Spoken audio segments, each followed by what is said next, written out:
ইউনূস শিবিরে ঝড় উঠেছে। একে অপরকে দোষারোপ করছেন, কেউ কেউ তো হুমকি দিচ্ছেন থলের বিড়াল প্রকাশ্যে নিয়ে আসবেন, কেউ কেউ ছেড়ে দে মা কেঁদে বাঁচি এমন অবস্থায় প্রচণ্ডভাবে লেজে গোবরে অবস্থার মধ্যে এখন ইউনূস শিবির। এটার বহিঃপ্রকাশ ঘটেছে গুলশানে চাঁদাবাজি করতে গিয়ে তাদের কথিত বৈষম্যবিরোধী ছাত্র আন্দোলনের 5 নেতা একেবারে হাতে নাতে গ্রেপ্তার হওয়ার ঘটনা থেকে। সেই ঘটনায় তাদেরকে প্রোটেকশন দিতে তাদের মূল দল অর্থাৎ এনসিপি কেন এগিয়ে এলো না, প্রশাসন কেন তাদের উপর বিগড়ে গেল, এ সকল ঘটনায় যারা গ্রেপ্তার হয়েছেন তাদের বন্ধুরা, তাদের সহযোগীরা তীব্র ক্ষোভ প্রকাশ করেছেন। তারা একটি অত্যন্ত জনপ্রিয় পত্রিকার গুরুত্বপূর্ণ সাংবাদিককে ফোন করে বলেছেন, এই নিউজটা নিয়ে বাড়াবাড়ি না করলে হয় না। তিনি বললেন, সমস্ত মিডিয়াই তো নিউজটা আসছে, আমাদের একটা পত্রিকায় এটাকে বন্ধ করলে কি আপনাদের সবকিছু গোপন থাকবে? তখন পাল্টা বললেন যে আমাদেরটা ঠিক মতোই আপনারা প্রকাশ করছেন ইনিয়ে বিনিয়ে বড় করে, কিন্তু আমাদের চেয়েও বড় যারা তাদের প্রশ্ন নিয়ে আপনারা কেন সংবাদ প্রকাশ করেন না? ওই সাংবাদিক বললেন, আপনারা তো তথ্য দেন না। জবাবে গ্রেপ্তারকৃতদের বন্ধু বললেন, আমাদের তথ্য দেওয়া লাগবে কেন? আপনাদের চোখ কি অন্ধ? আপনারা কি একবারও প্রশ্ন করেছেন যে আমাদের যে বিশাল অফিস রূপায়ণ টাওয়ারে, সেই বিশাল অফিস আমরা কিভাবে পেলাম? আমরা কিভাবে সেখানে অ্যাডভান্সের টাকা দিলাম? কিভাবে ভাড়ার টাকা দিচ্ছি? আমরা যে সম্মেলন করলাম আমাদের আত্মপ্রকাশের, সেই সম্মেলনের কোটি কোটি টাকা কোত্থেকে এলো? আমরা যে সারা দেশে ঘুরে বেড়াচ্ছি সেখানে যে কোটি কোটি টাকা ব্যয়, সেগুলো কোত্থেকে এলো? আমরা যে হোটেল শেরাটনে বিশাল ব্যয় আমরা পরিশোধ করার চেষ্টা করছি, সেটা কোত্থেকে এলো?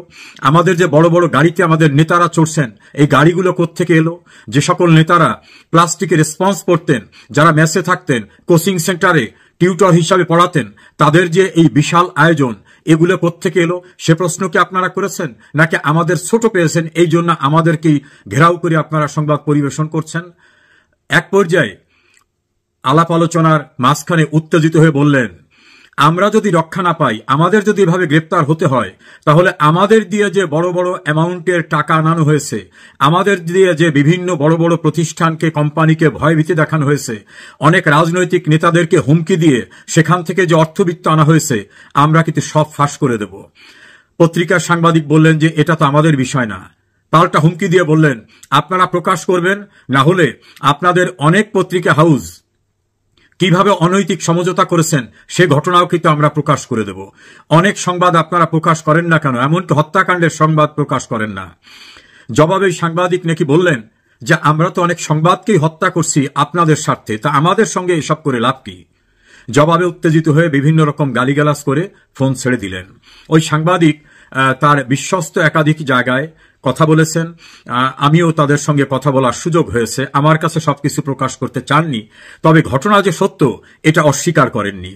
এভাবে তারা এখন থলের বিড়াল বাইরে বের করে নিয়ে আসতে চাচ্ছেন। তিনি বলছেন যে আমরা গুলশানের একটি ঘটনাকে আপনারা আমাদেরকে এমনভাবে ধরলেন, এরকম ঘটনা ধানমন্ডি, বনানী, গুলশান, বাড্ডা, উত্তরা, বিভিন্ন জায়গায় তো এরকম ঘটনা অহরহ ঘটছে। যারা অবৈধভাবে, তাদের ভাষায় অবৈধভাবে টাকা আয় করেছে, তাদের কাছ থেকে টাকা পাওয়ার জন্য আমরা তো হকদার, সেভাবেই তো আমরা তাদের কাছ থেকে টাকা পাই। আমাদের নতুন একটি যাত্রায় আমাদের টাকা লাগবে না? এরকম ভাবে তিনি জবাব দিলেন। এবং এক পর্যায়ে উত্তেজিত হয়ে তারা এ কথাও নাকি বলেছেন, খুব শিগগিরই তারা থলের বিড়াল সব প্রকাশ করে দেবেন। বৈষম্যবিরোধী ছাত্র আন্দোলনের সাবেক মুখপাত্র উমামা ফাতেমা, তিনি তো ফেসবুকে স্ট্যাটাস দিয়ে সমস্ত কিছু প্রকাশ করে এমনভাবে তার বহিঃপ্রকাশটা ঘটিয়েছেন যে এদের শেকড় অনেক গভীরে, অর্থাৎ এদের সঙ্গে অনেকের যোগাযোগ আছে গুরুত্বপূর্ণ ব্যক্তিদের, ওরাই শুধু বিচ্ছিন্নভাবে না, পিসমিল করে ওদের ধরা ঠিক হবে না। তিনি আরো বলেছেন যে অতীতে কোনো অভিযোগ তোলা হলে পিন ড্রপ সাইলেন্টের মতো অবস্থা হয়ে যেত। তিনি ব্যঙ্গ বিদ্রুপ করে তার স্ট্যাটাসে লিখেছেন। আবার বৈষম্য বিরোধীদের এক নেতা সার্জিস আলম, তিনি তো ফেসবুকে স্ট্যাটাস দিয়ে সেনাবাহিনীর যে প্রশংসা করেছেন, সেনাপ্রধানের যে প্রশংসা করেছেন, তাকে কেউ কেউ বলছেন যে হঠাৎ করে এমন কি হলো যে সেনাপ্রধানকে তৈলমর্দন করার মতো স্ট্যাটাস দেওয়া শুরু হয়ে গেল, যদিও মাত্র কয়েকদিন আগে হাসনাত আবদুল্লাহ এবং সার্জিস আলমরা সেনাপ্রধানের বিরুদ্ধে বিষাদগার করেছিলেন। তাহলে কি হঠাৎ পায়ের নিচে মাটি নেই এমন অবস্থা? এর সঙ্গে আরো যুক্ত হলো, কয়েকটি সোর্স আমাকে জানালো যে উপদেষ্টা মণ্ডলীর ভিতরেও একে অপরকে দোষারোপ করছেন। কেউ বলছেন যে বাণিজ্যিকভাবে আমেরিকা সবচেয়ে গুরুত্বপূর্ণ দেশ, সেখানে আমাদের উপর যে ট্যাক্স ইম্পোজ হতে যাচ্ছে এটা ঠেকানো গেল না কেন? বাণিজ্য উপদেষ্টাকে অভিযুক্ত করা হচ্ছে। বাণিজ্য উপদেষ্টা নাকি একান্ত পরিসরে বলছেন এটা তো ইউনূস স্যারের নিজের দেখার কথা ছিল, আমেরিকার ব্যাপারটা তো আমরা ডিল করব না। আবার কেউ কেউ বলছেন যে স্বৈরাচারদের বিচার এখনো কেন শেষ হলো না, আসিফ নজরুলকে অভিযুক্ত করছেন। আসিফ নজরুল বলছেন সব কি আমি একা, আমি তো চেষ্টা করে যতটা সম্ভব সেটা করছি। আসিফ নজরুলের ভিতরে নাকি প্রচন্ড হতাশা নেমে আসছে, কারণ মাইলস্টোন স্কুল এবং কলেজে 9 ঘন্টা তিনি এবং প্রেস সেক্রেটারি আটক পড়ার অবস্থায় তার মুখের উপরে যে জাতীয় ভাষায় স্লোগান দেওয়া হয়েছে এবং তাকে উদ্ধার করতে শত শত নয় হাজারের কাছাকাছি পুলিশ নিতে হয়েছে, পুলিশের উপস্থিতিতেও তাদেরকে ন্যাক্কারজনকভাবে অপমান করা, গালিগালাজ করার মতো ঘটনা। তিনি নাকি আরো ক্ষুব্ধ হয়েছেন যে ছাত্রদের জন্য তিনি এই রাজনীতিতে আসলেন, সেই ছাত্ররা তাকে উদ্ধার করতে মাইলস্টোন স্কুল এবং কলেজের দিকে কেউ এগিয়ে যান নাই। এই ঘটনায় তিনি খুব মর্মাহত। তিনি এক পর্যায়ে নাকি বলেছেন যে আমি আগেই জনপ্রিয় ছিলাম, এখন রাস্তায় তো বের হতে পারছি না, অবরুদ্ধ হয়ে থাকছি। আবার যদি এত পুলিশ তো আর সবসময় আমার সঙ্গে থাকবে না, আমি বাইরে চলে গেলে তখন আমার অবস্থা কি হবে, এর চেয়ে আমার এখানে না আসাই উত্তম ছিল। এভাবে তিনি নাকি তার ক্ষোভের কথা প্রকাশ করছেন। প্রেস সেক্রেটারি নাকি বলছেন যে আমি আগেই তো ভালো ছিলাম, আমার এখানে এসে এখন আমার স্ত্রী থেকে শুরু করে পরিবারের সবাই বলে যে তুমি তো গণশত্রুতে পরিণত হয়েছে, আমার গ্রামের লোকরাও বলে গণশত্রু, আমি তো বাইরে বের হতে পারছি না। এভাবে একে অপরের অভিযোগ তুলে ধরছেন এবং ডক্টর ইউনূস নাকি তার ঘনিষ্ঠ পরিসরে বলছেন আপনারা যদি এত কিছু নাই করতে পারেন, আমাকে কেন আপনারা এখানে আটকে রাখছেন? আমিও ক্লান্তি বোধ করছি, আমার বয়স হয়ে গেছে, আমার নিজস্ব প্রতিষ্ঠান গ্রামীণ সেক্টরকে সেটাও আমার দেখাশোনার দায়িত্ব, আমি তো সেখানেও কাজ করার সুযোগ পাচ্ছি না। ঐক্যমত কমিশনে যারা আমেরিকা সহ অন্য দেশ থেকে এসেছেন তারাও নাকি ডক্টর ইউনূসের সঙ্গে একান্ত আলোচনায় এবং নিজেদের ভিতর আলোচনায় বলছেন আমাদের এই সব পরিশ্রম জলে চলে যাচ্ছে, কিছুই হবে না। আমরা যত সংস্কারের প্রস্তাব করছি এটা যারা ক্ষমতায় আসবে তারা এটা বাস্তবায়ন করবে কি করবে না সেটা আমরা জানি না। তাছাড়া ঐক্যমতে কেউ পৌঁছাতে পারছে না। বিএনপি সবচেয়ে বড় স্টেক হোল্ডার, জামাত দ্বিতীয় স্টেক হোল্ডার, তারাও আমাদের সঙ্গে একমত পোষণ করছেন না। এমন কথাও তারা বলছেন যারা একমত পোষণ করছেন তারা তো ছোট ছোট পার্টি, তারা ইউনিয়ন উপজেলা পর্যায়ে নির্বাচন করেও দাঁড়াতে পারবে এমন অবস্থা তাদের নাই। তো তাদের মতামতের সঙ্গে কি যায় আসে? দেশের পণ্ডিত ব্যক্তি যারা, বিশেষ করে লিগাল সেক্টরে ডক্টর কামাল হোসেন, আমিরুল ইসলাম সহ স্বাধীন মালিক, অন্যান্য যারা, তারাও নাকি কেউ কোনো সহযোগিতা করতেছেন না এবং তারা হুমকি দিয়ে বলতেছেন যে সংবিধান সংস্কারের যদি চেষ্টা করা হয় তারা প্রতিরোধ করবেন। ফলে ঐক্যমত কমিশনে যারা বিভিন্ন সাব কমিটিতে দায়িত্ব পালন করেছেন তাদের ভিতরে হতাশা নেমে আসছে। আবার জুডিশিয়ারির দিক তাকিয়ে কেউ কেউ হতাশা ব্যক্ত করছেন যে কোনো কিছুই তো সেখানে হচ্ছে না। এভাবে আরেকটা ঐক্যমত কমিশনের ভিতরে ক্লোজ ডোরে আলোচনা হয়েছে যে এই সরকার কেন গণমাধ্যম ব্যক্তিদের সঙ্গে রাখতে পারল না। তারা বিশেষভাবে উল্লেখ করেছেন সাংবাদিক এম এ আজিজ, তৃতীয় মাত্রা খ্যাত জিল্লুর রহমান, মাসুদ কামাল এবং মঞ্জুরুল ইসলাম পান্না সহ আরো বেশ কিছু সাংবাদিকের নাম বলছেন। তার ভিতর উল্লেখযোগ্য মানব জমিনের সম্পাদক মতিউর রহমান চৌধুরী, প্রথম আলো এবং ডেইলি স্টারের সম্পাদক দ্বয় এবং আরো অনেক গুরুত্বপূর্ণ সাংবাদিকদের কথা বলছেন যে তারাও কেন পক্ষে থাকলো না।